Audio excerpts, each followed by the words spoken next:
So in this session, we're solving paper 52 from the session June 2023.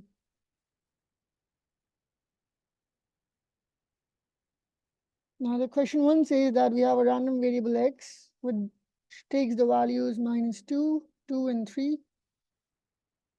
And we're given the probability function over here as well. For part A, we need to draw up the probability distribution table for x. So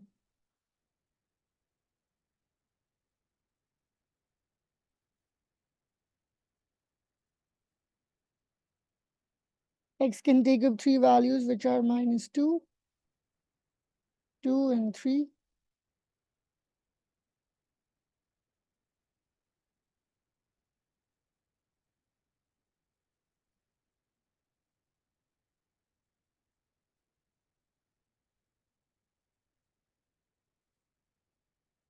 Probability for -2 can be calculated by plugging in -2 in place of x in the probability function. So we have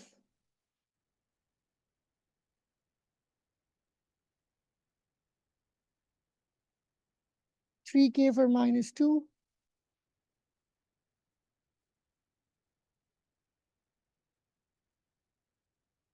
3k for 2 as well,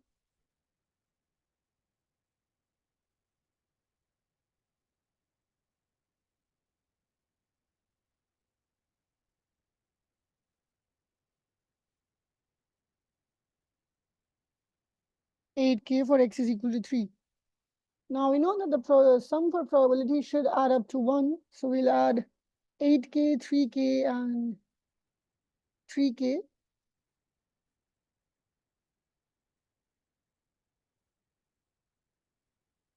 And equate it to 1 to find the value of k.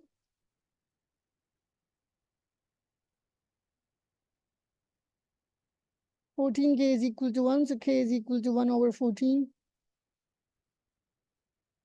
So probability of -2 was 3k. So the probability comes out to be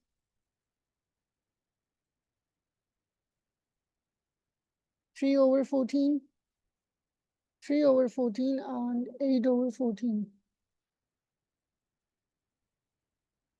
Now in part B, we need to find the estimate and the variance, expected value and the variance. So the formula for this is sum of the multiples of the x values with their probabilities. So -2 multiplied by 3 over 14 plus 2 multiplied by 3 over 14 plus 3 multiplied by 8 over 14.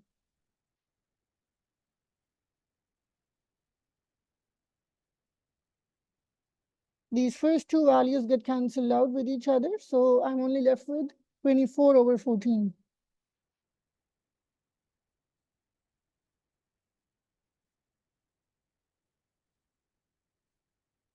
And then for variance, the formula would be sum of x squared p minus the square of the expected value.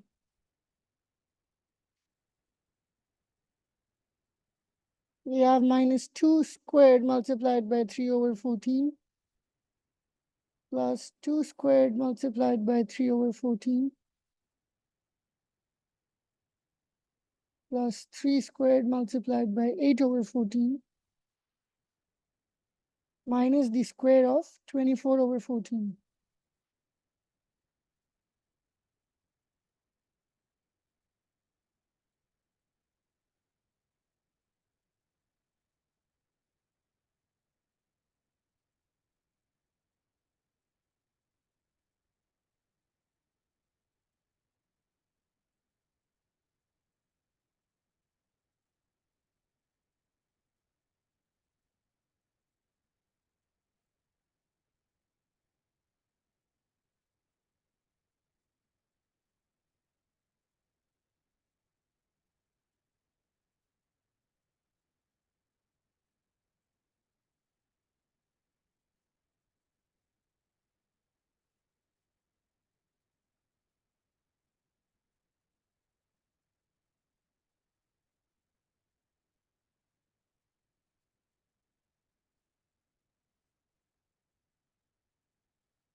The answer comes out to be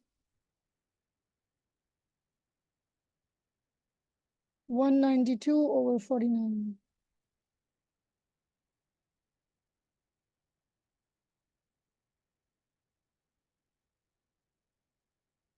Moving on to question number 2. Sporting event is taking place for 4 days beginning on Sunday. The probability that it will rain on Sunday is 0.4.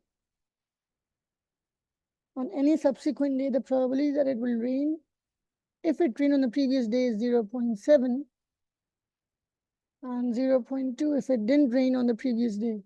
Okay, so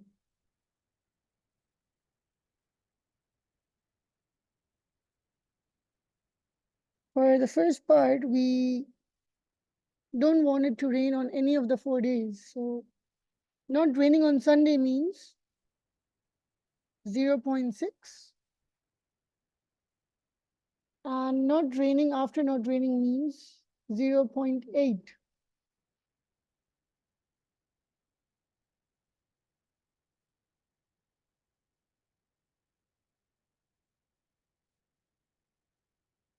The answer for this would be 0.3072. And part B, we need to find the probability that the first day on which it rains during the event is Tuesday.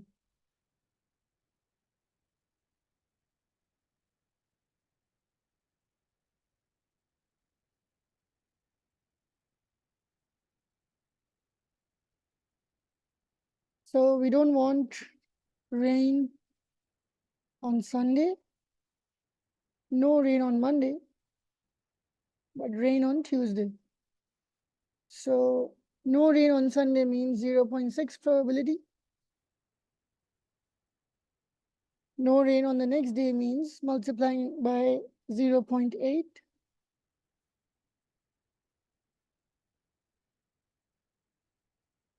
And raining after not raining means the probability of 0.2.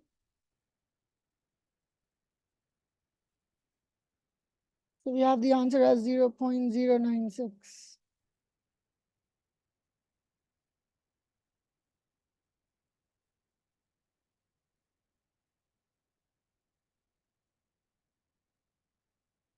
We need to find the probability that it rains on exactly one of the 4 days of the event.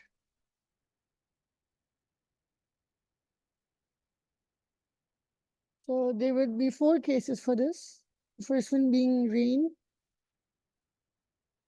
and no rain, no rain, and no rain, or no rain, rain, or the rain being on the 3rd day, or the rain being on the 4th day.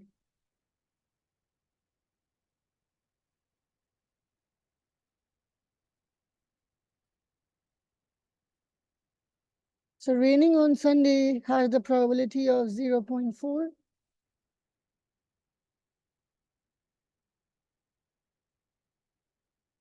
And then once it has rained, the probability for raining is 0.7, so not raining would be 0.3. And after not raining, the probability for raining is 0.2, so not raining would be 0.8.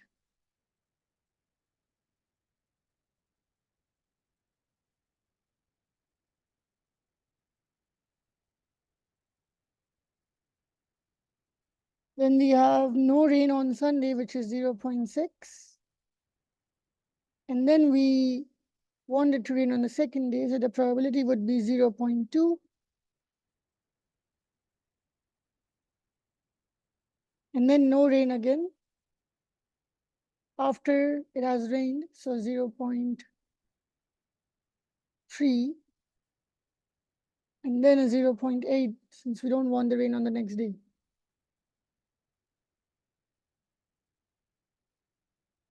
For the 3rd one, we don't want the rain on Sunday, so 0.6. And then we don't want the rain again, so 0.8. And then we want it to rain on the 3rd day, so 0.2. And then we don't want rain after it has rained, so 0.3. Now for the last one, we have no rain on Sunday 0.6, no rain on Monday 0.8, no rain on Tuesday 0.8, and then we want it to rain, so it would be 0.2. Now once you have these values, you can add them. And the probability would be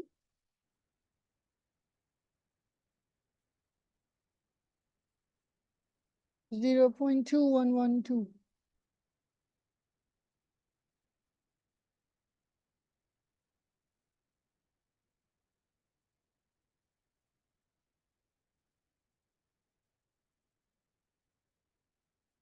Moving on to the third question. So we have two data sets for 27 values each. We need to find the median and the interquartile range for the company A. When we have 27 values, the median would be the 14th position.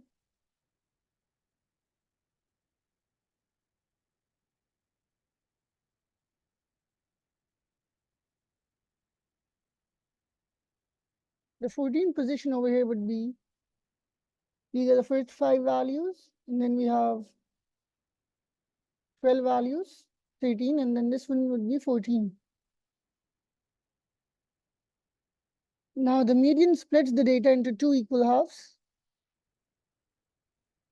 of 13 values each, 13 above the median and 13 below the median.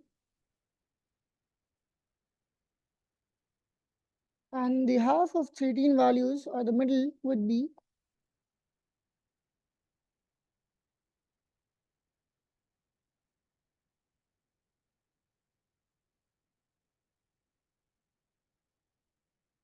the seventh value would be the lower quartile for this, which in this case is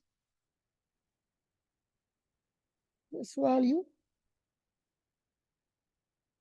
And the upper quartile would be the seventh value after the median.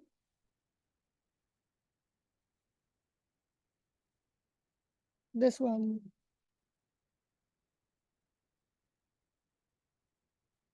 Now looking at the key, the lower quartile is 2610.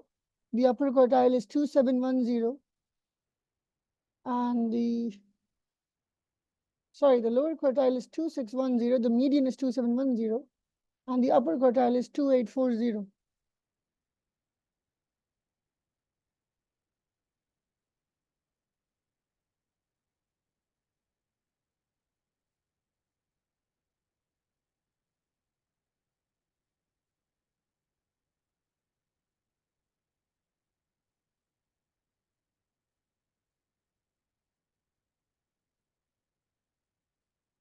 The interquartile range comes out to be, from upper quartile minus lower quartile, we get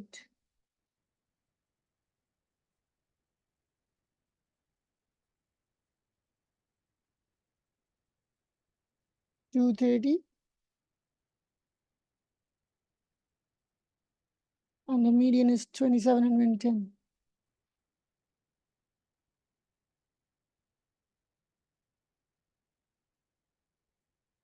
Now we're given the lower quartile, the upper quartile, and the median for the company B. We need to plot these two on the box and whisker plot.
So we have these values on the x-axis.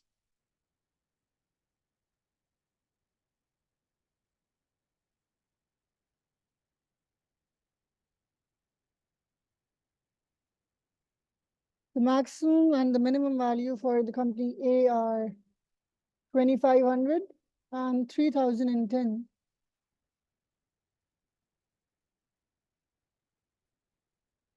So 2500 comes out over here.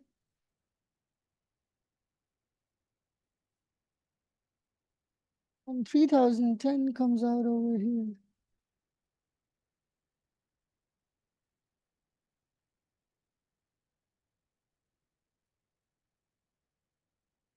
And then we have the median at 2710.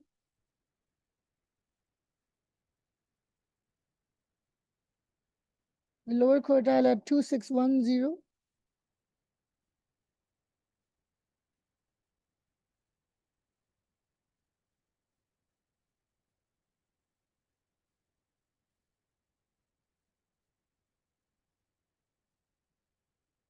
And the upper quartile at 2840.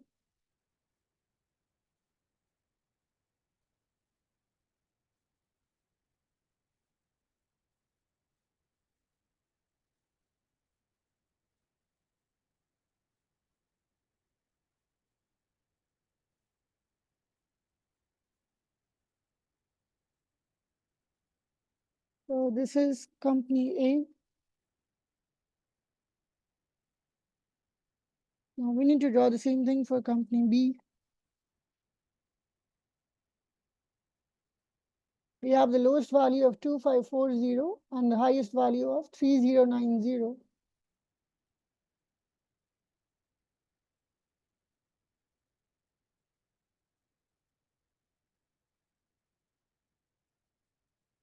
This is 3090. We need 2540 over here.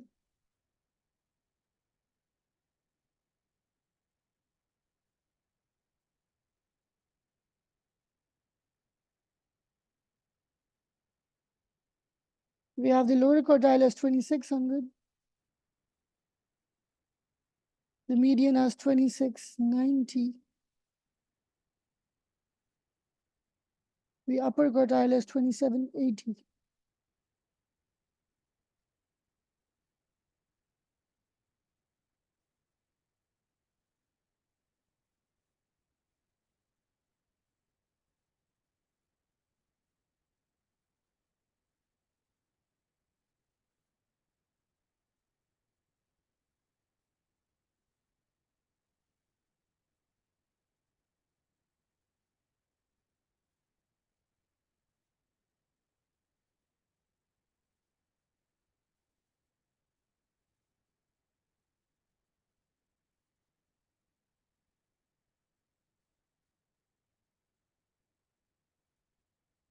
Moving on to part C, we need to comment whether the mean would be a more appropriate measure than the median for comparing the given information for the two companies.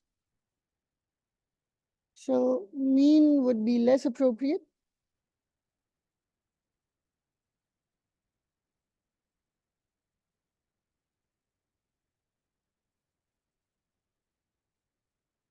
Than the median.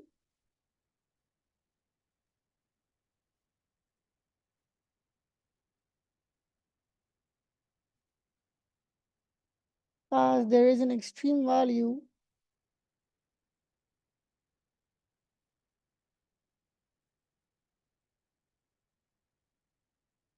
of 3090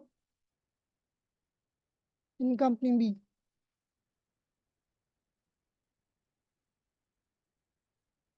So mean gets affected by the extreme value, but the median won't be affected by the extreme value. So median would be a more suitable measure for comparing the two companies.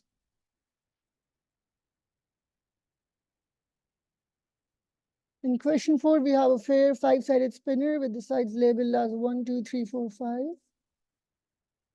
The spinner is spun repeatedly until a 2 is obtained on the side on which the spinner lands. So since we don't have a fixed number of trials and we're spinning until we get a 2, This is a question for geometric distribution. Now we need to find the probability for getting a 2 on the 4th trial. So this means that we need to fail the first 3 trials and then get a success on the 4th trial. So P here would be 0.2 and Q would be 0.8. And the formula for this becomes 0.8 power 3. Since we're failing 3 times and then we have a success once.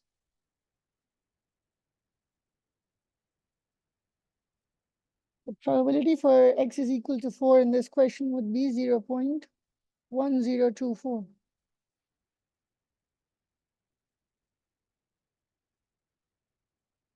Now in part B, we need to find the probability for getting a 2 in less than 6 throws, which means that we need to find the probability of 0, 1, 2, 3, 4, 5. Now we can do this by finding all these probabilities and adding them, or we could use the simple formula. We're given that for x greater than r, our formula is q power r.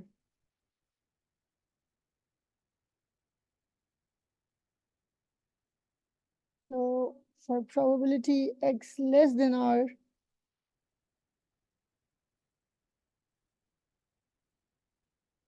would be 1 minus q power r. Okay, so to understand this, let's make a number line on this.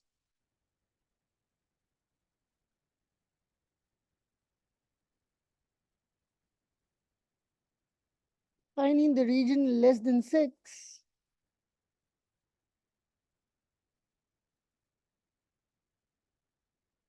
Which means I need to remove the region greater than 5.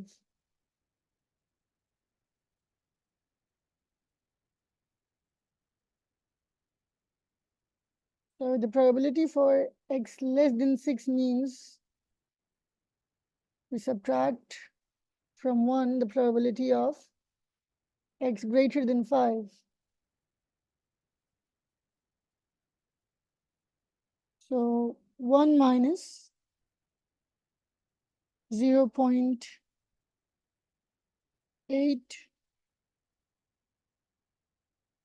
to the power of 5.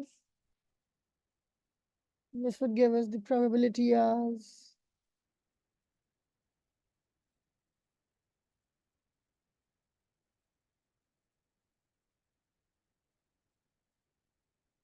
0.672.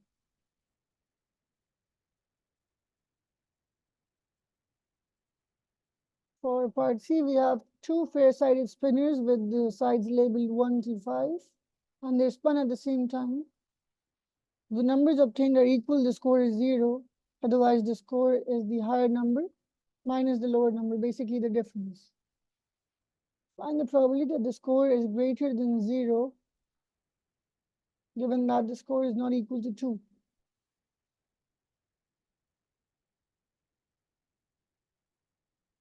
So greater than 0 means that the 2 scores don't have to be equal,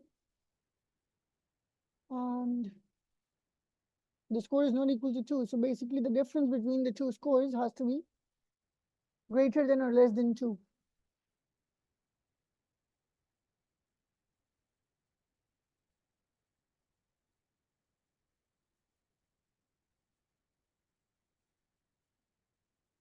So we need the probability for x is greater than 0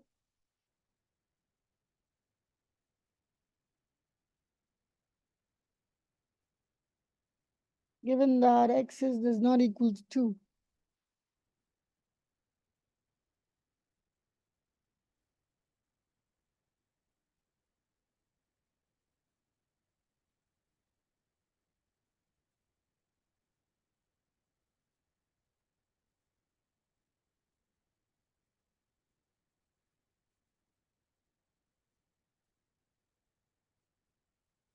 The total possibilities here would be 25 possible scores.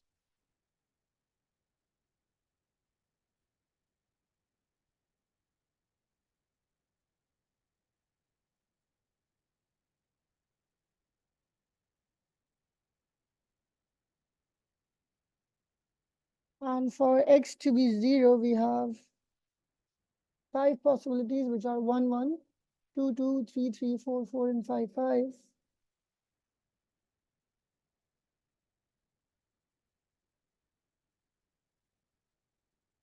And we don't want the score to be equal to 2.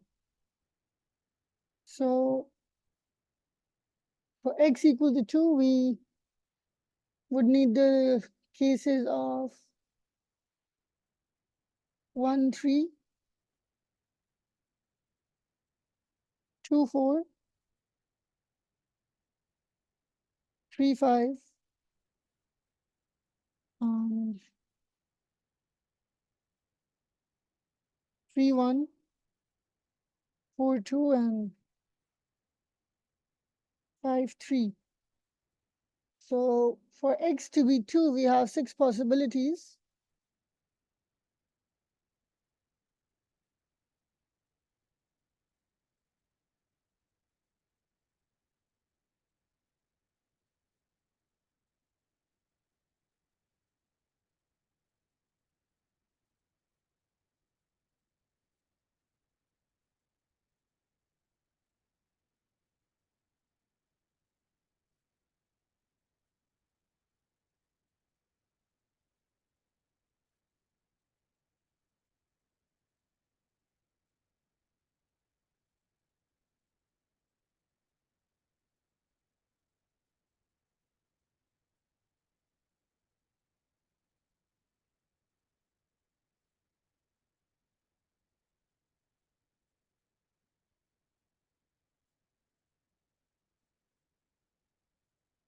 Okay, so we can conclude these 4 probabilities from the given data. So we have 5 out of 25 probability for the score to be 0.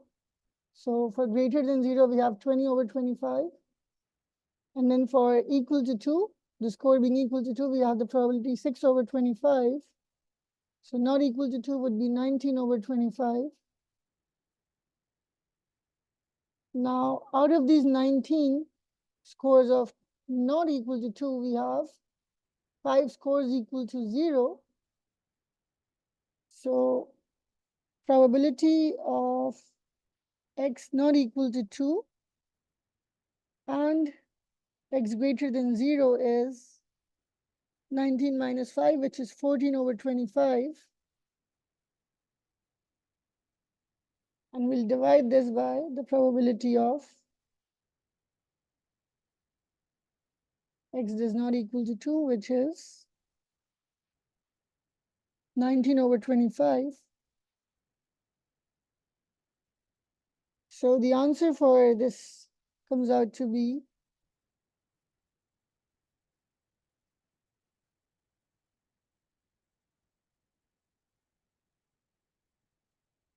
it's 14 over 19.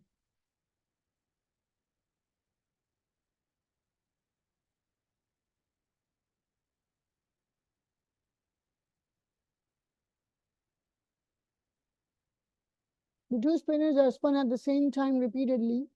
For 9 randomly chosen spins of the two spinners, find the probability that the score is greater than 2 on at least 3 occasions.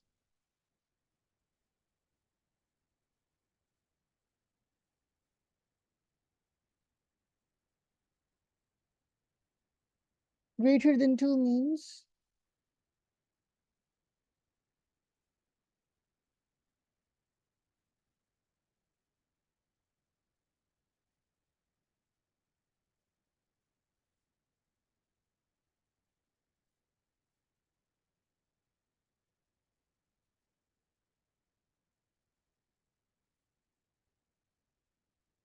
we have 9 randomly chosen spins.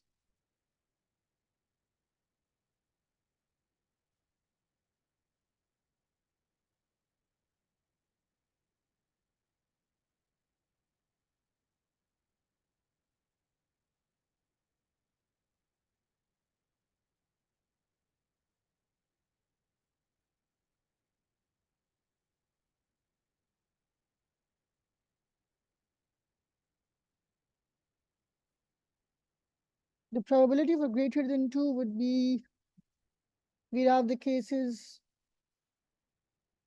1, 4, and 1, 5.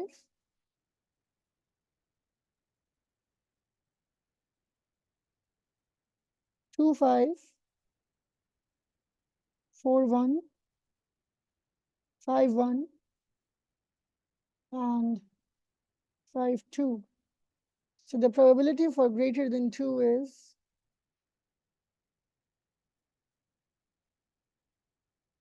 6/25.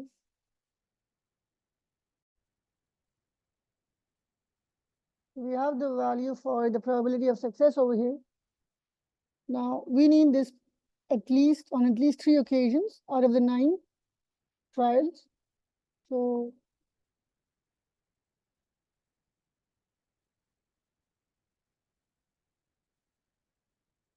we'll subtract the probability of 0, 1, and 2 from 1.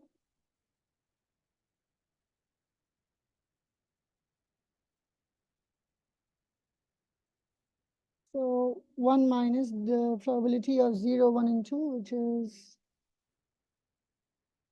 9C0, 19/25 power 9, minus 9C1,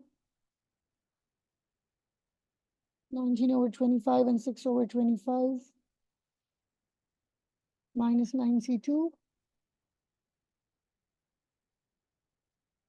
19/25 power 7 and 6/25 squared.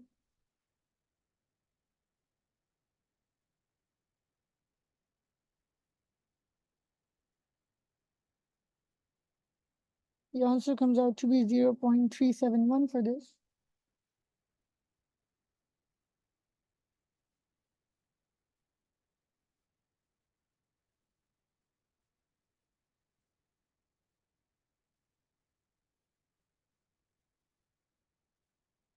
We're given the mean 16.5 in question 5 for western bluebirds. And the standard deviation is 0.6. A random sample of 150 is selected. How many birds would you expect to have? The length between 15.4 and 16.8. Okay. Let's find the z values for these two values of length.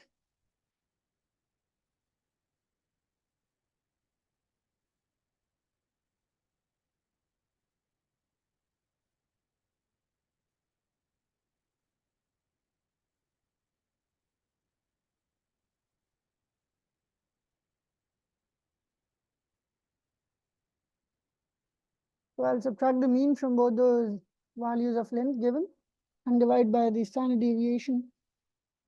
The z values I get are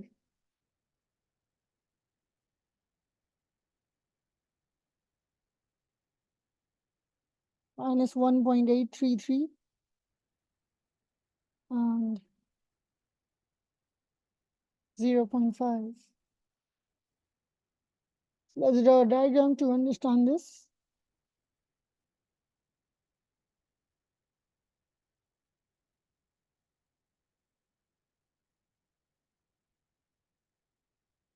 Z value 0.5 would be somewhere over here. And a z value of minus 1.833 would be somewhere over here. I need the region between these two values.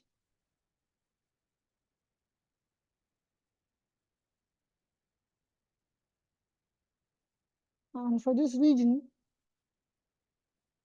from the probability of z less than 0.5, I'll subtract the probability of z less than minus 1.833.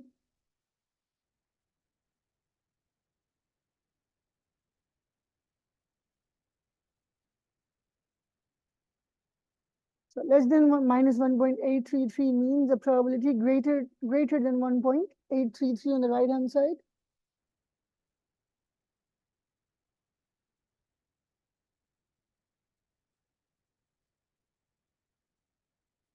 Which can be found by subtracting the probability of z less than 1.833 from 1.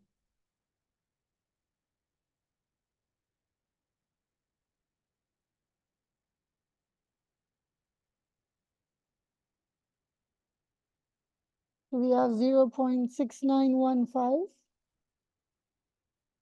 minus 1 minus 0.966.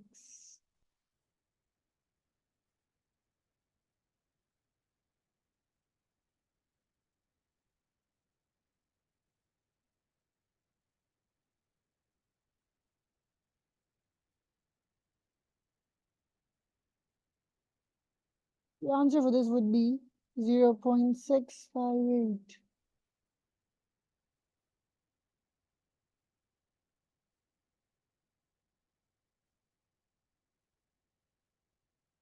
Now we had to estimate the number of birds out of 150, so we need to multiply this probability by 150.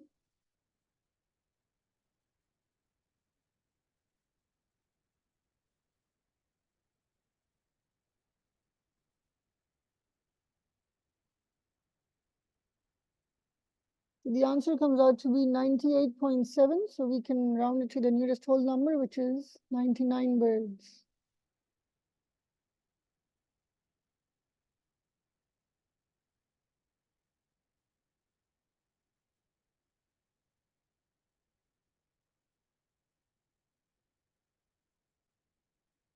Now we're given the length for the eastern bluebirds, and the mean is 18.4, and the standard deviation is unknown. We're given the information that 72% birds have a length greater than 17.1. Let's draw a diagram to represent this to make it easier for us.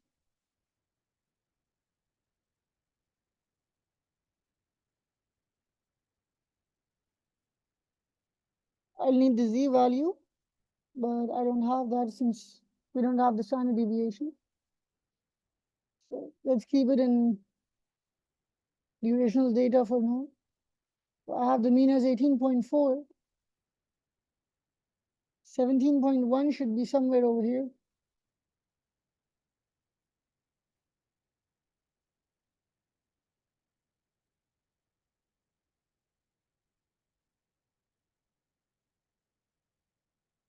Now we're given that the probability for greater than this value is 0.72. So less than this value would be 0.28. So this should be a negative z value.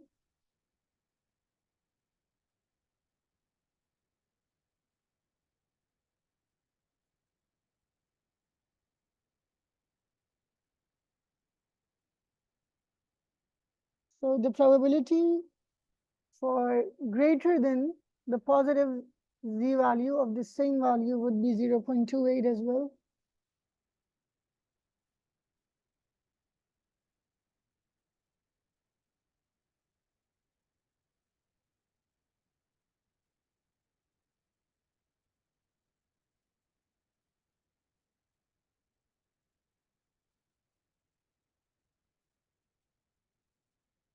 So z less than positive x would be 0.72. Now we can use the z table for this.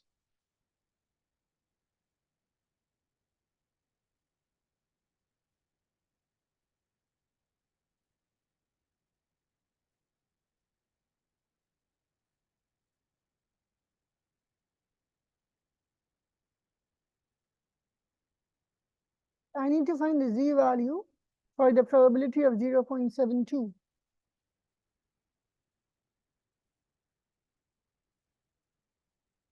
We have 0.7190 and this 10. So the value would be 0.583.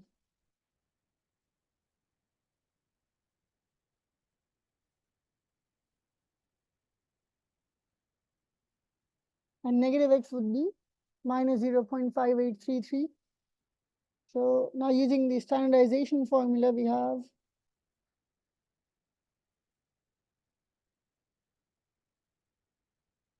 17.1 minus 18.4 divided by the standard deviation. So our standard deviation comes out to be 2.23 centimeters.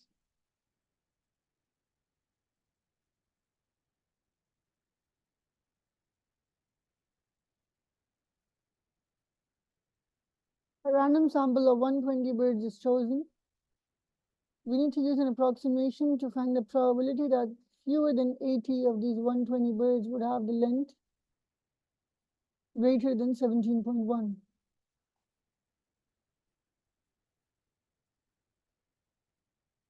Greater than 17.1 has the probability 0.72. This would be our probability of success.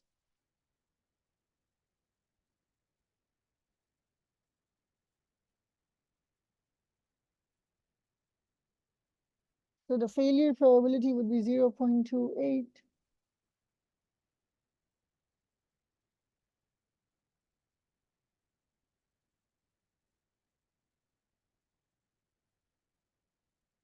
We need to change this binomial data into normal using an approximation. So the mean would be n multiplied by p, which in this case is 120 times 0.72. 86.4 would be the mean. And the variance would be NPQ 120 into 0.72 multiplied by 0.28, giving us 24.192 as the variance. So we'll apply the continuity correction on this value. We need the probability for x less than 79.5.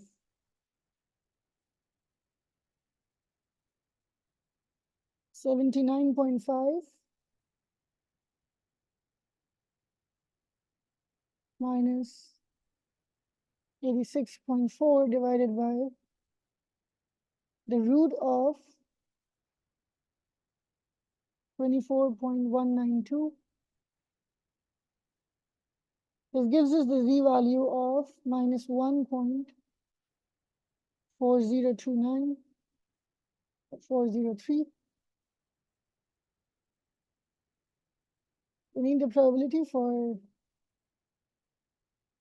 z less than minus 1.403, which means 1 minus the probability for z less than 1.403 on the positive side.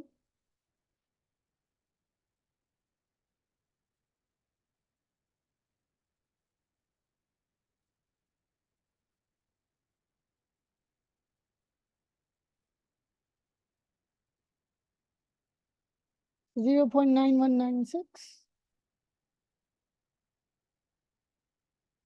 The answer would be 0.0804.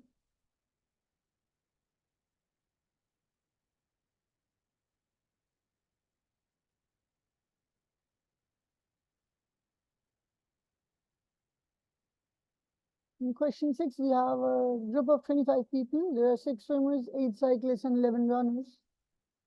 Each person competes in only one of these 4 teams. A team of 7 people has to be selected from these 25 to take part in the competition. Find the number of ways in which this team can be selected if it only consists of exactly 1 swimmer, at least 4 cyclists, and at most 2 runners. Okay. So we have 6 swimmers, 8 cyclists, and 11 runners. We need exactly 1 swimmer, at least 4 cyclists, and at most 2 runners.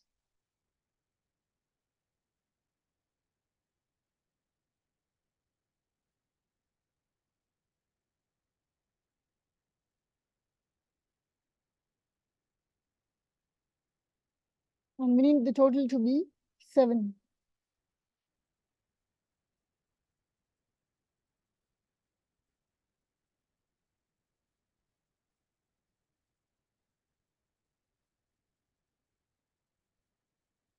So we'll take one swimmer and 4 cyclists and 2 runners. This makes up 7 people, 4 plus 2 plus 1. This would be our first case. The second case in this would be 6C1. I had to change these values as well, since the total cyclists and runners are not 6. This would be 8 and this would be 11. For the second case, we have 6C1. We'll take 5 runners, 5 cyclists, and we'll take 1 runner. For the third case, we have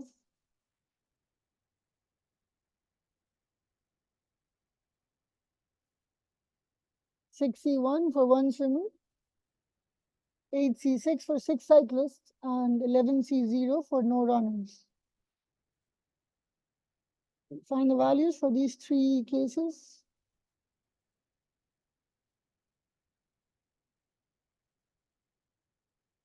$23,100,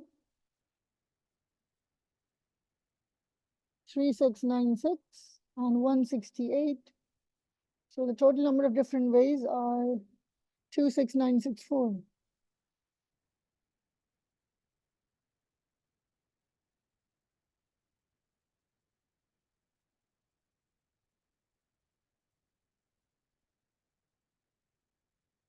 For another competition, a total of 9 people consists, in which we have 2 swimmers, 3 cyclists, and 4 runners.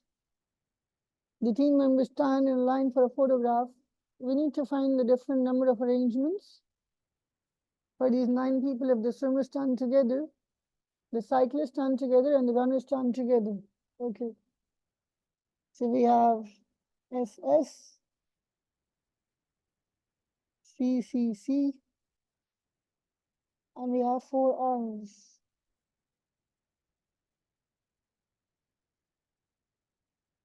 Let's make these into 3 different blocks.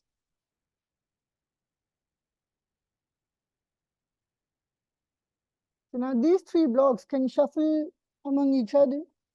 We have 3 factorial.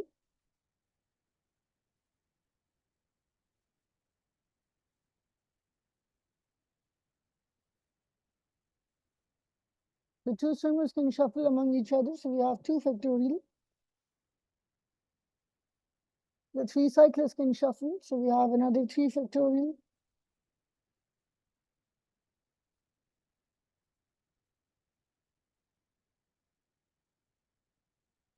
And then we have a 4 factorial for the shuffling of the 4 runners.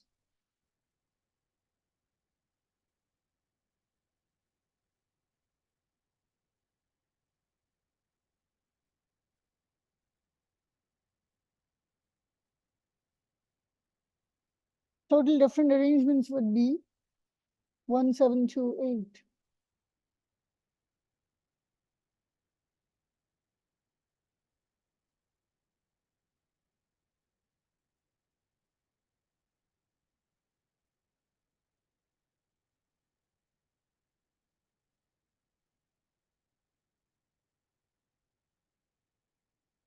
We need to find the different arrangements if none of the cyclists stand next to each other. Okay, so we have 2 swimmers, 3 cyclists, and 4 runners.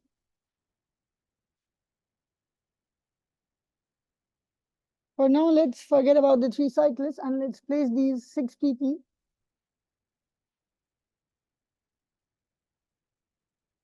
I can place these 6 people over here. And for that, I have 6 factorial.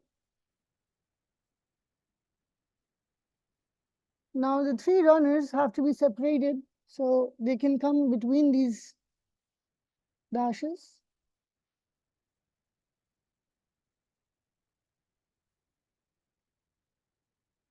These are 7 possible places for the cyclists. So the first cyclist has 7 positions, the second would have 6 possible positions, and the third would have 5 possible positions. So the answer for this comes out to be 151,200. And that is the end of this paper.